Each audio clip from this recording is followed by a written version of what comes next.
Ashland, Oregon, was the kind of town where nothing surprising ever happened. Life moved slowly, framed by pine-covered hills and a main street lined with antique shops, bakeries, and the same old faces. But on that rainy afternoon, something extraordinary waited inside a forgotten glass box near the corner of 3rd and Maple. Rain poured steadily, soaking the sidewalks and turning the streets into mirrors. People scurried past, hoods up, umbrellas tilted, eyes fixed downward to avoid the wind sting. Sarah Jenkins clutched her toddler's tiny hand as they hurried through the storm, eager to reach the coffee shop across the street. 2-year-old Lily bounced with each step, laughing as her yellow boots splashed into shallow puddles. Rain dancing, she declared, her voice barely audible over the rolling thunder above. Sarah smiled, tugging her gently forward. Come on, sweet pea, we're almost there. But suddenly, Lily stopped. Dead in her tracks, she stared across the sidewalk. Her hand slipped from Sarah's grasp. As she pointed toward the corner, "Doggy," she whispered, barely moving. Sarah turned, confused. There, just past a flickering street lamp and down the cracked sidewalk, stood an old, unused phone booth. One of the last in town. Its door hung crooked, glass panel smudged with dirt and age. Most people walked by it without even a glance. But Lily had seen something no one else had. "Doggy," she repeated, a little louder now. Tugging her mother's coat, Sarah squinted through the rain, unsure what her daughter was pointing at. As they approached, her heart began to race.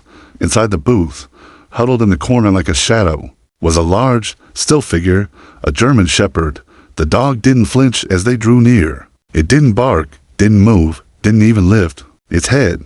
Rain had soaked through the open panels of the booth, leaving the dog wet and shivering, his matted fur clinging to his bony frame. Sarah felt her throat tighten. His ribs were visible beneath the skin. His eyes, half-lidded, stared blankly at the floor. Whoever he was, he wasn't just lost. He was dying. Oh my God, she breathed. Lily took a step closer and pressed her small hand against the fogged glass. "Cold," she murmured with a quiver in her voice. Sarah reached into her bag. Fumbling for her phone, she dialed the local animal control, her fingers shaking. "Yes, hello? There's a dog, a German shepherd.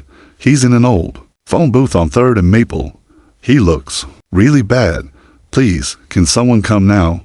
"We'll dispatch someone," the woman replied. "But we're backed up with road calls due to the storm. It could take a little while." Sarah looked at the dog again and bit her lip. "He doesn't have that kind of time," she muttered. By now, a few pedestrians had noticed the scene. A teenager walking by paused and took out his earbuds. "Oh, is that a dog in there?" he asked. Another woman, holding a grocery bag under her coat, stopped beside Sarah. "I've walked by here a dozen times this week. I never saw him." Sarah swallowed hard. "My daughter did." Lily stepped closer and shrugged off her little raincoat. Without hesitation, she slid it through the open side of the booth. The soaked German shepherd didn't move, but his eyes twitched slightly toward the colorful coat lying near his paws. "Warm, doggy," she said. There was a quiet hush among the small group now gathered. The teenager slipped off his sweatshirt and passed it to Sarah. "Here, maybe use this to keep him covered." A man from the bakery came out with a towel and some bread ends. Another woman brought an umbrella to shield the booth's opening from the rain. Slowly, compassion grew among strangers. Sarah crouched beside the booth and spoke gently to the dog. "Hey there, sweetheart.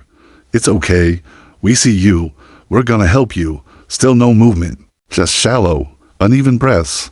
Lily leaned her head against the glass. "Don't be scared," she whispered. Sarah looked around. "We can't wait for help. He'll die here if we do." The man from the bakery stepped forward. "I'll help you lift him. My truck's just around the corner." Sarah nodded, and with everyone working carefully, they opened the booth's crooked door. The dog barely responded as Sarah and the man gently wrapped him in the towel and sweatshirt, then carried him into the truck's back seat. Sarah slid in beside him, holding him tightly. Lily clambered up beside her, carefully placing her favorite stuffed bunny next to the dog's paw. "His name's Boothie," she said, matter-of-factly. Sarah looked at her in surprise. "Boothie," Lily nodded. "He live in a booth." Sarah blinked back tears. The truck pulled away, tires splashing through the flooded street. Behind them, the old phone booth stood empty, quiet and forgotten again. But something powerful had just taken place inside it. A baby had noticed what the world ignored. and a life that was almost lost had just been given a second chance. As the truck rumbled through the drenched streets of Ashland, Sarah held the limp German shepherd close, her heart pounding. His body was frighteningly still. Every bump in the road made her fear he'd stop breathing altogether. Lily, nestled on the other side of him, kept whispering gently, "You okay, Boothie? You gonna be okay?" She didn't fully understand how close he was to death, but her voice carried something powerful. Hope. The man driving, Alan from the bakery, glanced at them through the rearview mirror. "There's a vet about 10 minutes from here on Jefferson Avenue. I'll drive fast, but careful." Sarah nodded, tears threatening to spill. "Thank you. I didn't know what to do. I couldn't leave him there." Alan grunted softly. "That little one's got more sense than half the adults in this town." No one else even noticed him. Lily reached into her coat pocket and pulled out the animal crackers, gently placing one by Boothie's mouth. "Snack for you," she said. Boothie didn't move. Sarah gently stroked the dog's head. "Just hold on, boy." The rain hammered down harder as they turned onto Jefferson. The vet sign came into view, a red paw print above glowing yellow letters. Oak Hills Veterinary Clinic. Alan jumped out and opened the door. Sarah cradled Boothie in her arms while Lily clutched the stuffed bunny tightly. Following with short, urgent steps inside, the receptionist gasped as they walked in, soaked and shivering. "Emergency intake," Sarah called out. "Found him in a phone booth. He's not responsive." The vet, Dr. Lang, rushed from the back, already pulling on gloves. "Get him into room 2. Let's go." Sarah laid Boothie gently on the stainless steel table. Lily stood on tiptoe to watch, her face serious. Dr. Lang examined him quickly. "Severely underweight, hypothermic, dehydrated, no collar, no chip. He's been on the street a long time." Sarah felt her stomach twist. "Can you save him?" Dr. Lang didn't answer at first. She placed an oxygen mask gently over the dog's snout and inserted it for line. A nurse prepped warming blankets and a heat lamp. "We'll try," the vet finally said. "But it's touch and go." Lily set her bunny beside Boothie's paw again. "He's brave," she said. "He's just tired." Everyone in the room stilled for a moment. Sarah reached down and took her daughter's hand. "He's lucky you saw him." They stayed for hours, watching Boothie's chest rise and fall slowly beneath the blankets. Nurses came and went, and the clinic staff brought tea and a towel for Lily's damp hair. No one expected the dog to make it through the night, but somehow he did. The next morning, Dr. Lang smiled as she entered the room. "He made it. He's not out of the woods yet, but his vitals are stabilizing." Sarah sighed, finally allowing herself to breathe. Thank God. Boothie still hadn't opened his eyes fully, but when Lily leaned over and said, "Hi, Boothie," his tail gave the faintest wag. That single movement drew tears from every staff member watching. Over the next few days, Boothie remained in the clinic. Lily visited each morning and afternoon, singing songs softly beside his cage and showing him the pages of her storybooks. Sarah brought snacks, fresh blankets, and a new chew toy. Boothie's strength returned in small moments: a blink, a tail thump, a tiny lick to Lily's hand. The town, hearing about the incredible rescue through social media and word of mouth, responded quickly. Locals dropped off bags of dog food, toys, and warm bedding. A GoFundMe page started by Alan raised nearly $5,000 in 2 days. People were moved not just by Boothie, but by the baby girl who refused to ignore him. One afternoon, as Sarah helped Lily into her car seat after another visit, the receptionist came running out of the clinic. "Wait, you'll want to see this." Back inside, the clinic staff had cleaned Boothie up and groomed him gently. His eyes, though still tired, were now alert. When Lily walked in, he lifted his head, and then he stood, wobbly and weak. Boothie took the shaky steps toward her before sinking back down. The room burst into applause. "He stood for her," someone whispered. Dr. Lang chuckled, wiping her eyes. "He's already made his choice." That night, Sarah lay awake, thinking Boothie had no microchip. No one had come forward to claim him. He was technically a stray, but he wasn't unwanted, not anymore. He had found Lily, or maybe Lily had found him. Still, Sarah hesitated. Taking in a dog was a big decision. Medical bills, time, training, especially for a toddler mom barely making ends meet. But then she remembered the phone booth, Lily's little raincoat, the way Boothie's tail had wagged only when her daughter spoke. She didn't choose this moment. But maybe this moment chose them. The next morning, Sarah called the clinic. If no one claims him by the end of the week, I'd like to foster him. She said. The receptionist gasped. You mean, adopt him? We'll start with fostering, Sarah replied.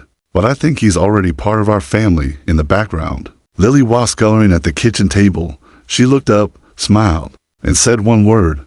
Boothite. By the time Friday rolled around, no one had stepped forward to claim Boothie. Sarah had checked every lost pet board, every social media post, and every vet in the county. Boothie had no chip, no tag, and no history, just a story, one that began in a forgotten phone booth and ended in the arms of a toddler. When Sarah arrived at the clinic to officially bring Boothie home, the staff greeted them like old friends. Dr. Lang handed Sarah a folder. Everything's in here: medical records, care plan, follow-ups. He still needs to gain weight and heal completely, but he's out of danger. Boothie stood beside Lily, wearing a blue bandana with tiny paw prints. It had been a gift from the receptionist, who couldn't stop taking photos of the pair. Lily knelt and held out her hand. Come, Boothie. The dog moved slowly, his limp still noticeable. But there was purpose in every step. He followed her to the car and climbed it with help, settling his head in her lap. Sarah watched them quietly from the driver's seat. In just a few days, Boothie had gone from being forgotten to becoming something Lily adored. And deep down, Sarah knew this bond wasn't ordinary. It was something rare, maybe even miraculous. Back at home, Sarah had already set up a space in the living room, a plush dog bed, bowls, toys, and even Lily's bunny had been arranged carefully. Boothie sniffed around slowly, then collapsed gratefully. Onto the bed. Lily picked up a picture book and began reading. Once upon a time, there was a brave doggy who lived in a booth. He was cold and scared, but a girl saw him, and he came home. Boothie wagged his tail at the sound of her voice. Sarah sat nearby, overwhelmed. She didn't know if Boothie had ever been inside a home before, but he already acted like he belonged.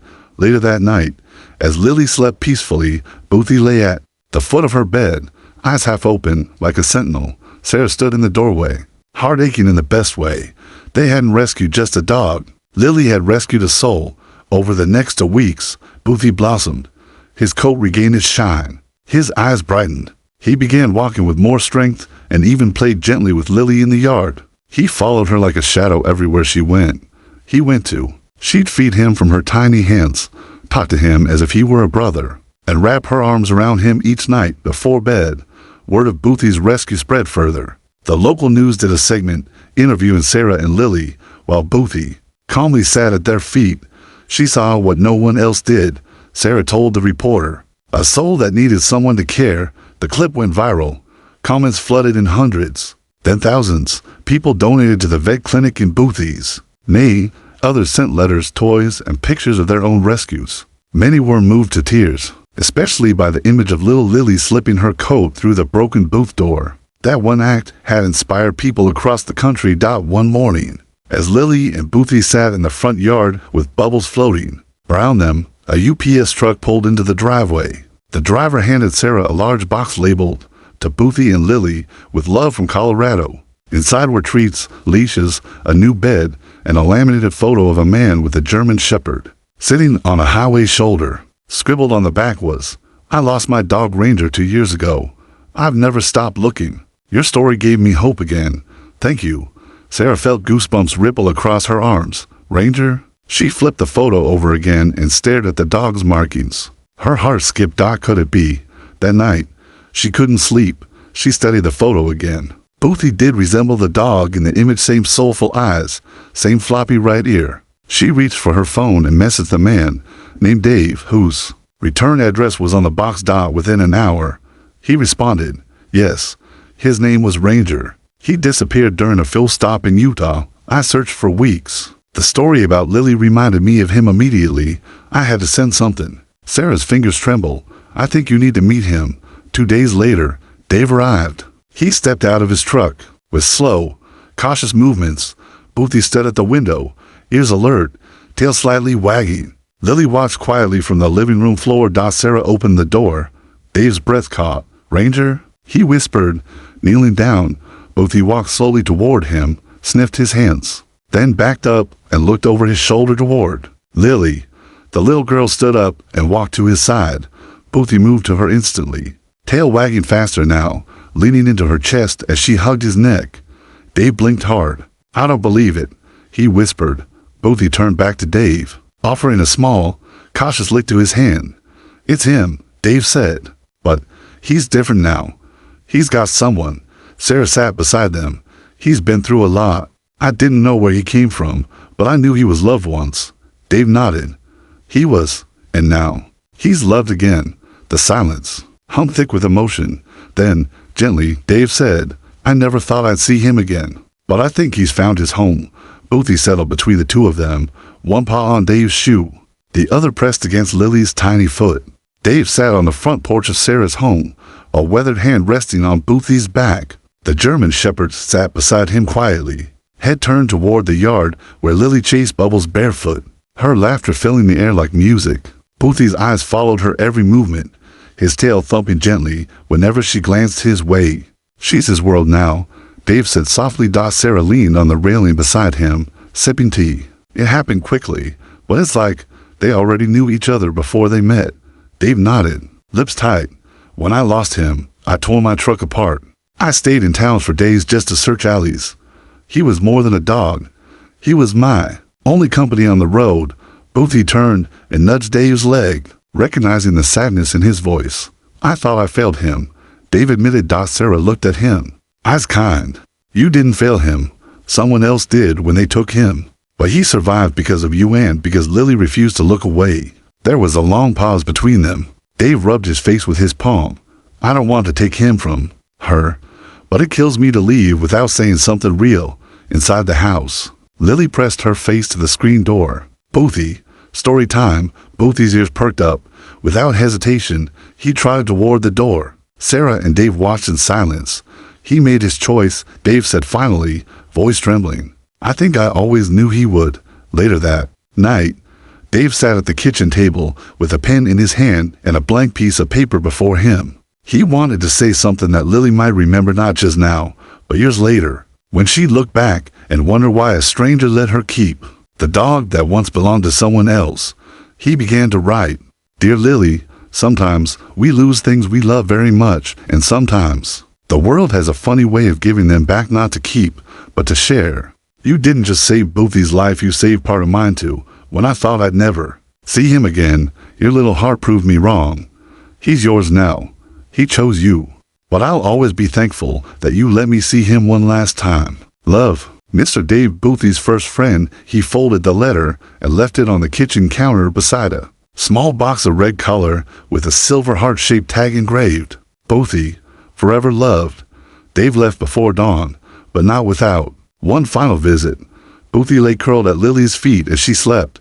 Dave knelt beside him, ran his hand once more through his fur, and whispered, "Good boy, you found your home." Then, quietly, he placed a small stuffed bear beside Lily's pillow and left without waking anyone. When Sarah came downstairs hours later, she saw the letter and the collar. Her throat tightened as she read each word, tears slipping down her cheeks.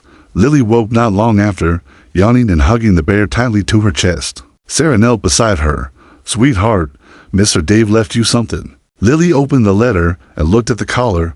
"Boothie has a heart now," she shouted, holding it up proudly. "Yes, he does," Sarah whispered, "and it's full of love." In the days that followed, Boothie truly came to life. He played fetch clumsily at first, chased butterflies, and even barked for the first time when the mail truck arrived. Lily clapped every time he wagged his tail, treating every small progress like a celebration.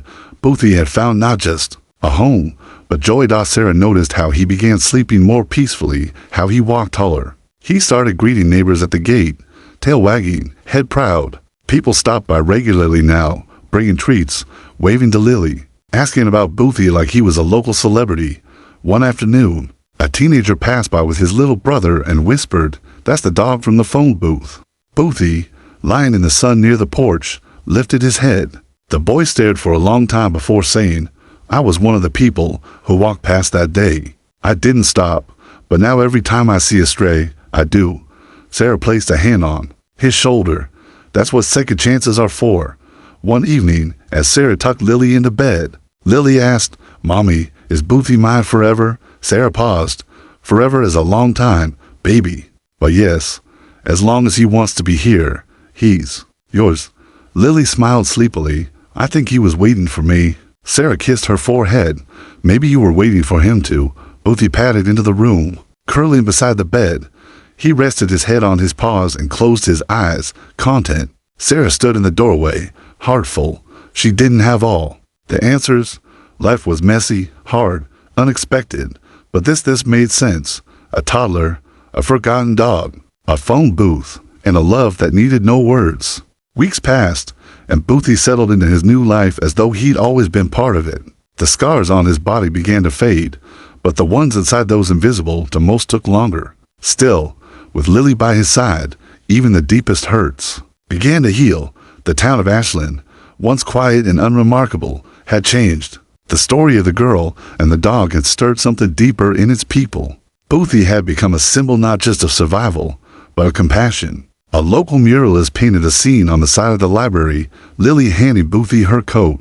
Through the glass of the broken phone booth, beneath it read, "Kindness begins with the smallest hands." People came from neighboring towns to see the mural. Children posed in front of it. Parents told their kids the story. "That's the girl who saved the dog," they'd whisper, pointing to Lily if she passed by. Sarah felt a strange humility in it all. She hadn't planned for any of this. She'd only followed her daughter's instinct. That strange, beautiful pull that made Lily stop when no one else had. One sunny afternoon, the mayor herself knocked on Sarah's door. She stood with a clipboard and a nervous smile. "We want to honor Lily and Boothie. There's going to be a small ceremony this Saturday at the town square." Sarah hesitated. "She's only 2. I don't know if she'll understand a ceremony." The mayor chuckled. "That's okay. Most adults don't either. But sometimes people just need to say thank you out loud. And we'd like to dedicate the old phone booth in her name." Boothie, lying at the doorway, gave a small huff, as if approving. Sarah nodded. "All right, but keep it simple. She doesn't need a parade." Saturday came quickly. The sun beamed down over Main Street as neighbors gathered around the newly restored phone booth, now clean, polished, and filled with donated books and toys. A brass plaque had been fixed to its side, the Booth of Hope in honor of Lily Jenkins and her friend Boothie, who saw what others missed and chose to care. Lily, wearing a yellow dress and her favorite rain boots, held Boothie's leash as they stepped onto a small platform. Built for the occasion, Boothie sat proudly. Beside her, a red scarf around his neck, Sarah stood behind them, blinking back tears. The mayor gave a short speech about compassion, about seeing with the heart instead of the eyes. Then, gently, she leaned down and offered Lily a medal with a paw print engraved on it, for bravery, for kindness, and for being a hero in boots. The mayor said. Lily looked confused, then turned to Boothie and tried to hang it around his neck. Laughter rippled through the crowd. "She thinks he deserves it more," Sarah whispered. Everyone clapped, and a few cried. After the ceremony, people lined up to pet Boothie or shake Sarah's hand. Some shared stories about pets they'd rescued, about regrets they carried for the times they didn't act. One elderly woman said, "I lost my dog years ago and never had the courage to adopt again. But your girl, she gave me that courage back." Sarah realized then, this wasn't just about Boothie. It was about what he represented, about what Lily had shown the world. That compassion isn't about age. It's about awareness, about noticing, and choosing to do something when it's easier not to. That evening, Lily and Boothie lay in the backyard under a pink-orange sky. She rested her head on his side. Humming softly, Sarah watched from the porch, heart warm and heavy all at once. Boothie opened one eye and gazed at Sarah for a long moment. She smiled. "You picked us, didn't you?" He let out a soft sigh, like a dog finally at peace. 1 week later, a letter arrived. It was from Dave. Inside was a photo of him, beside a new rescue dog, a young border collie with one ear that stood straight up and another that flopped. He looked joyful, tongue lolling out, sitting in the passenger seat of Dave's truck. "Dear Lily and Boothie, I didn't think I could open my heart again, but watching you to help me remember that love doesn't have a limit, it just changes shape. Meet Patch. He's no replacement. He's just someone new who needed me. And I think Ranger would have wanted that. I'll bring him by next month to meet you both. Love always." Dave. Lily kissed the photo and ran to Boothie. "You got a brother now." Boothie wagged his tail and nudged the letter. From that day forward, Boothie and Lily weren't just a story in a small town. They became symbols of hope beyond borders. Schools taught their story in assemblies. Children sent them drawings. Animal shelters began using the mural as a mascot for adoption drives. Boothie never strayed far from Lily's side. On stormy days, he'd curl up beside her bed, guarding her like a quiet guardian, and whenever they passed the phone booth, Lily would wave. "That's where I found my doggy," she'd say proudly. Sarah would smile. "That's where he found you, too." Fall arrived in Ashland with rust-colored leaves, cool winds, and quiet afternoons. Boothie, now stronger and more playful, took to running with Lily through the backyard, chasing floating leaves while she squealed with joy. Life had found a rhythm, one full of warmth, simplicity, and healing. But even in peace, life never stops moving. One Thursday morning, as Sarah poured coffee and watched Lily spoon cereal into Boothie's bowl despite repeated reminders not to, the radio crackled with a weather alert. Residents in eastern counties, including Ashland, are advised to prepare for strong storms and possible flooding due to a stalled front. Sarah muted it quickly. Boothie had already perked up, his ears twitching. He could sense changes perhaps in the pressure, or maybe something deeper. He looked uneasy. Sarah knelt beside him. "It's okay, big guy, just rain." But Boothie didn't seem convinced. By evening, the skies had turned the color of steel. Wind gusted down the street, tossing branches and bending trees. Sarah checked windows, stocked candles, and filled jugs with water just in case. She remembered the power outages last year and didn't want a repeat. Lily, dressed in her fuzzy pajamas, bounced on the couch while Boothie lay at her feet, ears flat. "Why is he sad?" she asked. "He's just a little worried, like we get before the doctor." Sarah said gently, "It'll pass." But Boothie wasn't just anxious, he was alert, his gaze scanning the front door, then the windows. Tail low but stiff, a low growl rumbled in his throat. The storm hit around midnight. Thunder cracked like mountains splitting open. The rain pounded the roof in sheets. Trees groaned under the weight of the wind, and streetlights flickered like dying candles. Sarah barely slept. She sat on the edge of the couch, phone in hand, following radar updates. Flash flood warnings beeped across the screen. Roads were closing. Power lines were down. Then she heard it, a soft clink, like something tapping glass. Boothie shot up, rolling low. Sarah grabbed a flashlight and moved toward the sound. Lily stirred on the couch, murmuring Boothie's name in her sleep. At the front window, Sarah froze. Outside, in the fury of the storm, someone stood in the street, a girl. She couldn't have been more than 8, soaked to the skin, holding something bundled in a sweatshirt. "Sarah," came a voice from behind. It was Alan, her neighbor. He sprinted across the lawn with a flashlight. The creek's overrun. Her family's car got swept, trying to cross Mill Bridge. She got out somehow. They think the baby's still in the car seat.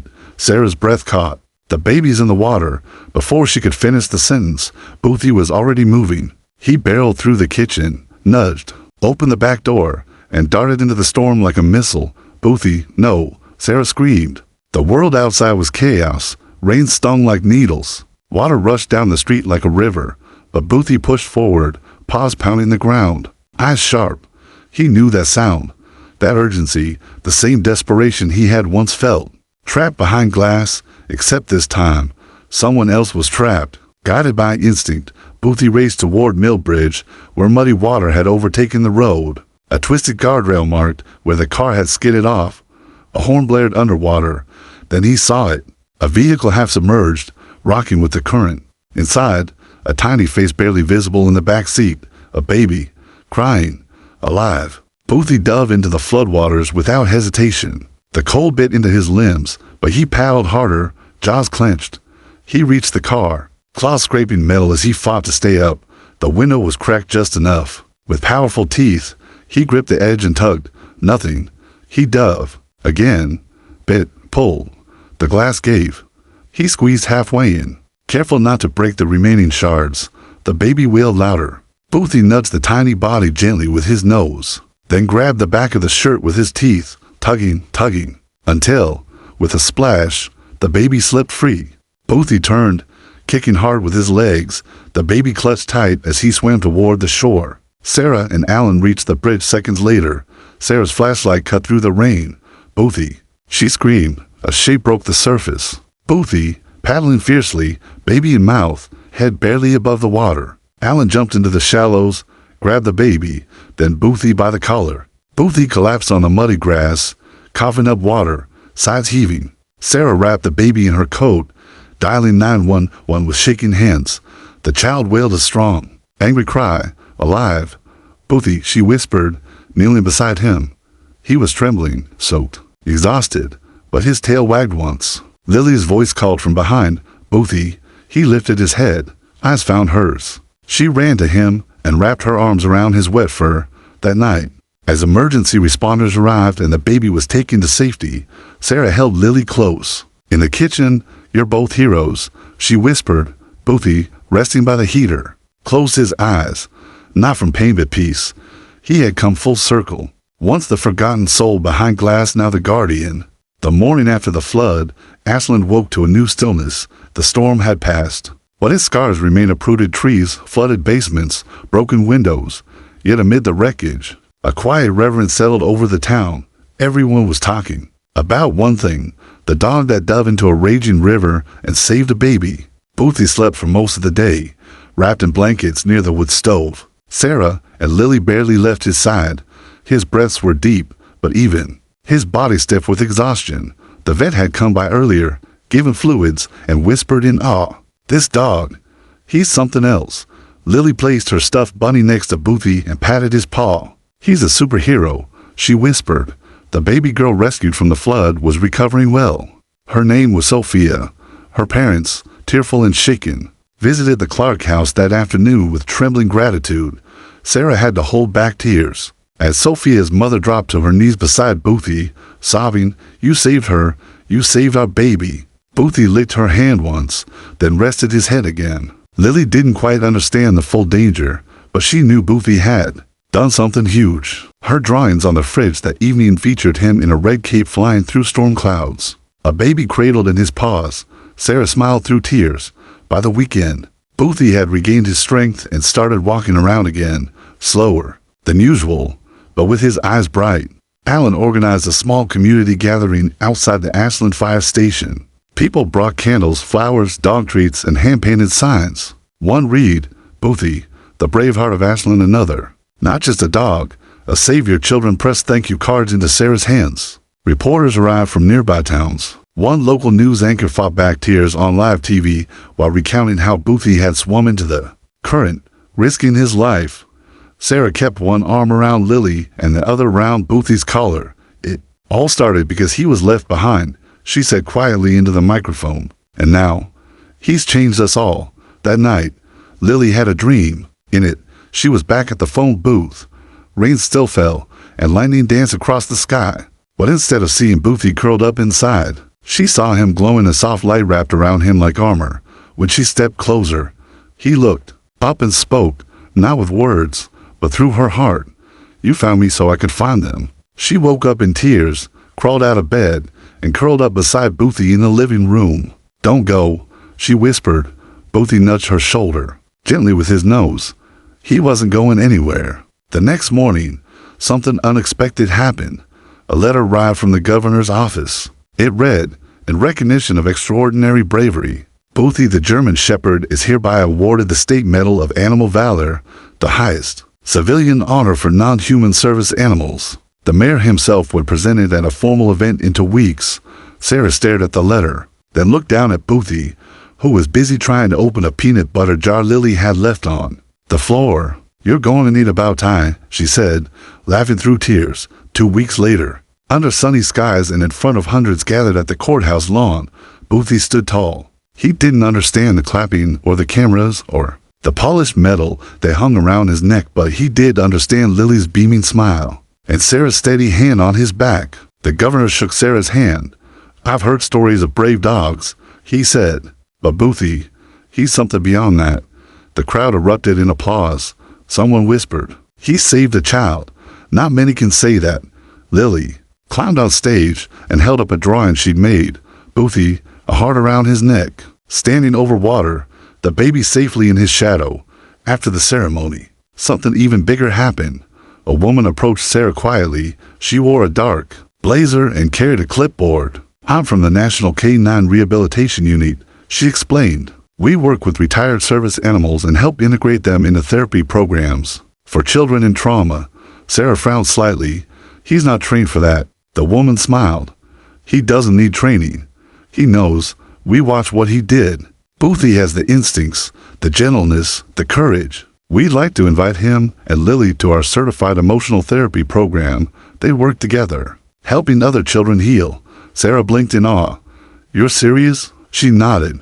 "Completely. And don't worry, he'll be by Lily's side the whole time." That evening, Sarah tucked Lily into bed. Boothie lay curled up at her feet. "Are we going to help other kids, Mommy?" Lily asked. Sarah kissed her forehead. "Yes, baby. You and Boothie will help them feel safe, just like he made you feel."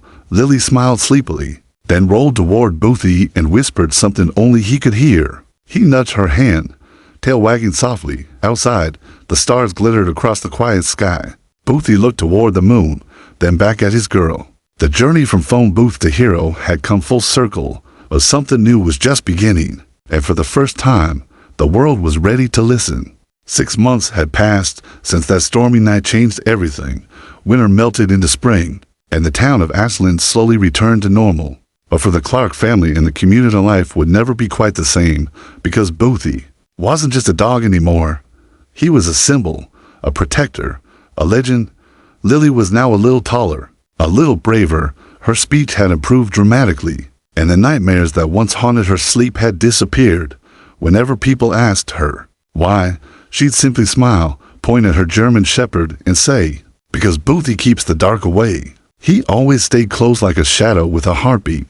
The therapy training sessions had gone better than anyone imagined. Boothie and Lily were inseparable at the center. While Sarah joined meetings with counselors, Boothie would lie beside children and trauma refugees, abuse survivors, even war orphans, his head resting on their laps as they opened up for the first time in months. There was something about his calm, his stillness, that made them feel seen. It wasn't long before the center asked Sarah and Lily to travel across the state for school visits and hospital programs. Everywhere they went, children would whisper the same question: "Is that the hero dog?"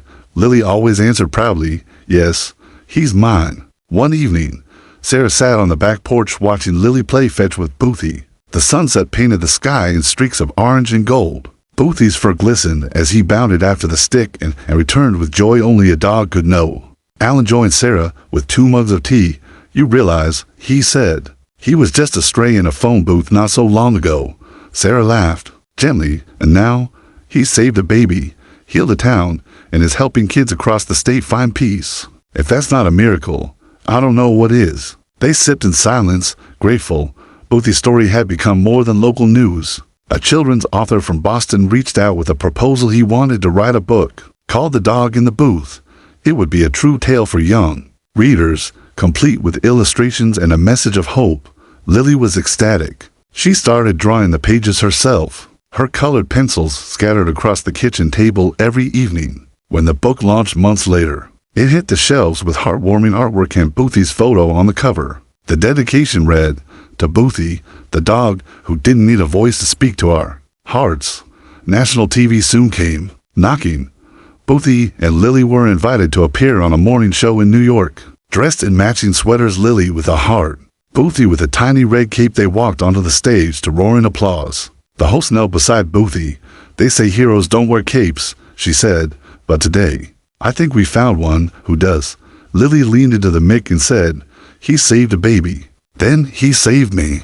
The audience was in tears. After the segment aired, the therapy center's phones rang nonstop. Parents across the country wanted Boothie and Lily to visit, but Sarah knew something important. Boothie was getting older. The adventures had taken a toll. His joints ached more, and he slept longer. He'd done more than any dog ever should, and he had nothing left to prove, so the family decided it was time for a quieter life again. They turned down major tour offers and media contracts. Instead, they focused on their hometown, on Lily's school, local hospitals, and nearby shelters. Boothie would still visit children, but only when he wanted to. He'd earned his rest. And in truth, just being around Lily was still his greatest joy. One snowy afternoon, Lily brought Boothie to the old phone booth where it had all started. It was still there. Glass cracked, paint peeling, but someone had left flowers inside, and beside them, a small bronze plaque had been installed by the town. It read, "Here lay Boothie, the German shepherd who taught us that heroes are often the forgotten. Found here, he found us all." Lily stood in silence for a moment, then looked at her dog. "Do you remember this place?" she asked softly. Boothie pressed his nose against the plaque. Then he sat, calm and proud, as snowflakes landed gently on his muzzle. A year later, Boothie passed away peacefully in his sleep. Sarah found him curled up at Lily's feet, her hand resting on his back. The house was quiet. No sirens, no storms, just love. They buried him under the oak tree behind the house, where sunlight always streamed through the branches. The entire town came. Children brought drawings. Grown men cried. Lily placed her final drawing on his grave. Boothie, with angel wings, standing in a booth of light, watching over a child in the rain. There were no words, only tears. But in everyone's heart, a quiet message lingered. He was more than just a dog. He was home. Years later, Lily would become a child therapist, inspired by Boothie's healing touch. Every session she held with a scared child began the same way, with a photo of a German shepherd and a simple story. "This," she'd say, "is Boothie. He found me before I found myself." And every child listened, because stories like his, they never grow old. They only grow deeper. The end.